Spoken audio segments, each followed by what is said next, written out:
ఇక్కడ చూస్తున్నారు కదా, అలా అప్ వేలు కరెక్ట్గా కనిపించే చోట రింగుల్గా ఉన్నది. అది కొత్తగా పెట్టారు రైడ్. చాలా పెద్దది. మీరు ఇన్స్టాగ్రామ్స్లో వాటిల్లో చూస్తే కూడా మీకు కనిపించి ఉంటుంది.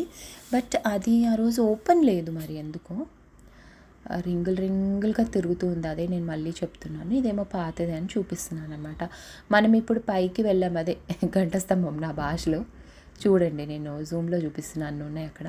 ఇది స్కై వ్యూ లాగా అనమాట. మనం అట్లా పట్టుకుంటే గ్లాస్ వ్యూలోంచి కిందది చూడొచ్చు, పడిపోతున్న ఫీలింగ్ కలుగుతుంది. వర్షినికి రాదు, తను ఇలాంటివి ఎక్స్ప్లోర్ చేయదు. సో మేమిద్దరం వెళ్ళాము.